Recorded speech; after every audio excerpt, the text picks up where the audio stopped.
Lep pozdrav spet iz Tehnokamre. Tokrat sva v malo bolj igričarskem vzdušju. Pred seboj imava najnovejšo Microsoftovo igralno konzolo Xbox One, konkurenta najnovejšemu PlayStationu 4 in pa Nintendo Wii U. To je nova generacija igralnih konzol, ki se je začela prodajati letos v začetku leta. To so hudo zmogljive naprave, ne samo za igranje iger, tudi za nekakšen hišni kino in podobne stvari, ki se počasi prijemljajo tudi v Sloveniji, potem ko v začetnih nekako 10-15 letih igralnih konzol v Sloveniji zanje niti slišati nismo hoteli, ker je bilo pač vse na osebnih računalnikih. Razširjeno osebno računalništvo in tudi piratstvo in vse take zadeve, ki so preprečevale. O sami zmogljivosti pa lahko upomnim tudi to, da te igrale konzole takrat, ko je bilo največ strahu pred terorizmom, so celo zaokrožili po medijih namigovanja, da bi Združene države prepovedale izvoz takih škatel v države z avtoritarnimi ali pa diktatorskimi režimi, zaradi tega, ker bi baje, da je to toliko zmogljiv, da če bi uspel shekati z grafični procesor, bi lahko dejansko to uporabil kot superračunalnik za razvoj in vodenje jedrskega programa. Recimo, ja, ali pa bi se preveč naučil na kakšnem flight simulatorju dobro recimo, ja, da so pilotirati. No, ampak ključno vprašanje danes, glede na trende v igričarstvu, ki kažejo, da ogromno igrc se je preselilo spet na telefone in tablice in so take skrajno preproste in da pač mlajše generacije igralcev niso več pripravljene toliko časa presedeti pred igrami, ne vem, ure in ure, no, oziroma so, ampak niso več pripravljene igrati takih zelo kompleksnih računalniških iger kot včasih, ampak imajo raje bolj preprosto in bolj družabno zabavo, kot so recimo mobilne igre, ki omogočajo tako preprosto igralnost, ampak hkrati veliko več interakcije z igralci. Kje je sploh še prostor za vse to, zakaj bi zapravil 500 evrov za tako škatlo namesto 300 evrov za tablico, ki jih že tako ali tako verjetno boš zapravil in tam pač kupoval igre za 2 do 5 evrov, tukaj pa za vsako igro daš 50 do 70 evrov. To je tako, to so ogromne investicije, primerjalne. Ja. Mislim, razlika je med igrami je pač v tem, da so tiste na tablicah večinoma bolj preproste, ala Angry Birds, Flappy Bird in podobne zadeve, in pa mogoče kakšne malo bolj grafično napredne, ampak igralsko pa niti ne preveč zahtevne, kot so Asphalt in podobne. Tako, ja. Tudi recimo vožnje in podobne so zelo take. Malo nagibaš telefon nekaj malega, lahko imaš interakcije s prstem. Zelo dobro peleš.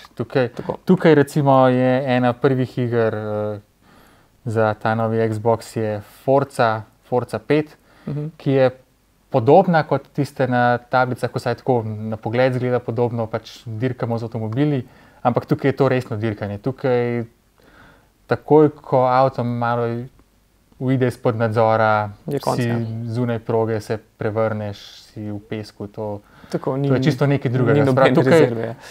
To kupujejo tisti, ki hočejo resno igralno izkušnjo, ki hočejo igre, ki so kompleksne, ki trajajo dolgo, ki se je treba zelo hudo potruditi, da kam prideš, ki so pripravljeni počakati tudi 2-3 ure nekega uvoda, da se sploh akcija začne, ki igrajo kakšne tudi bolj strateške, bolj miselne igre, ki so tudi že počasi na voljo tudi za te nove platforme. Ampak v Sloveniji je bilo tudi za take igre, je bila osnovna platforma osebni računalnik. Recimo tole je bilo zmeraj priljubljeno v ZDA predvsem, pa po določenih evropskih trgih, ampak pri nas so tudi zahtevne igrice v glavnem igrali na osebnem računalniku. Pa si sestavil poseben gamerski računalnik, ki je bil izredno zmogljiv, ampak recimo, kaj pa to? Ker še zmeraj je za 500 evrov dejansko lahko sestaviš zelo spodobno kišto. Da se sestaviti marsikaj, tudi mogoče za majčkeno več, ampak potem je pa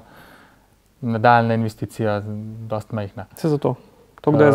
Za koga dejansko to sploh pride v poštev še danes? Ja, v bistvu v Sloveniji je kar težko prepričati koga, da bi to bilo boljš kot recimo ali računalnik ali pa kombinacija računalnika in predvajalnika Blu-ray, ker tole pač cilja na to, da je to osrednja naprava v dnevni sobi, ki je zraven še predvajalnik Blu-ray, zraven ima aplikacije za Netflix in podobne naročniške televizijske zadeve, ki niso dostopne, tako da je to res bolj za zahodno Evropo in take države. Tam se da prepričati ljudi, da je to zelo dobra naprava. Pri nas je pa, mislim, da 500 za tole ali pa 400 evrov, kar malo veliko. Je pa ena prednost pa je, ker tukaj ta Xbox ima napravo, ki se ji reče Kinect, ki ima pač vgrajena tipala, kamero, ki zaznavajo premikanje, gibanje igralca, tako da lahko igramo brez takih ploščkov, samo s tem, da pač krilimo po zraku, brcamo in podobne stvari. Streljamo. To je ena od prednosti teh igralnih konzol, tega za osebne računalnike, ni ali pa je zelo v omejenem obsegu, manj iger in tako naprej. Pa še sam s tem, da smo dejansko dobili tole napravo na preizkus, je povezanih tako, kar nekaj anekdot in zelo dolgotrajno najedanje Microsoftov. To je pa tudi res, ker Microsoft te naprave v Sloveniji uradno ne podpira. Mislim, tako. Skoraj delajo se, kot da jo ni. In upajo, da noben ne bo vprašal, kaj je s to napravo. Kar je po svoje hecno zaradi tega, ker je sam Xbox precej dobro se je porel in se dobro prodaja dejansko v svetu. Prejšnja generacija je bila v bistvu na koncu zadnjih par let najboljši prodajana konzola. Tako, pa še nekaj je zanimivo pri Xboxu in to je, kar je seveda nekaj, kar že dalj časa opozarjamo, recimo tukaj na tele škatli ali pa tudi na te veliki škatli, boste za manj iskali napis Microsoft. Ja, v bistvu praktično Xbox je ena od prvih poskusov Microsofta, da so dejansko en izdelek brandali samo kot Xbox. In tudi na škatli, pa tam v navodilih je treba presnet pobrskati, preden dejansko vidiš, da je stvar Microsoftova. Kar je morebiti eno tako posredno priznanje enega očitka, ki se ga že počasi 30 let nekoliko izogibajo, da so ena od najmanj cool tehnoloških podjetij. Ja. Kar je pa po svoje tudi dokaz, da bi morali tudi kakšno drugo stvar mogoče brandati malo drugače. Recimo Windows Phone bi bilo verjetno veliko več možnosti za uspeh, če ne bi bil Windows v imenu. Ja, sploh zaradi tega, ker so vsi mobilni poskusi pod imenom Windows, recimo slavni Windows CE in podobno so bili, mislim, da se da reči kaj drugega kot obupni. Težko. Ja.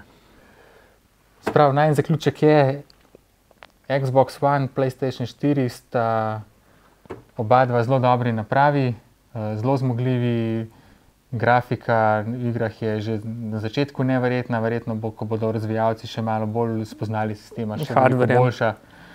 Mogoče se pride celo kakšna podpora za video 4K ali pa kaj podobnega, ni izuzeto. Ampak če jih ne bo Sony prihne. Na eni ali pa na drugi se vseeno. Ampak dokler cena ne pade za kakšnih 100 evrov, 150 pri obeh in ne dajo malo več podpore. Vsega skupaj še v kakšnem kompletu s kakšno atraktivno igro ali pa tako. In predvsem te audio in video storitve. Ja. Dokler ne bo Netflixa podpirali in podobnih teh zanimivih storitev, je verjetno stvar res za počakati. Ja. Tako, to je bila še ena naša tehnokamera, tokrat v igričarski obliki. Kot vedno sva bila z vami Lenart in Matjaž.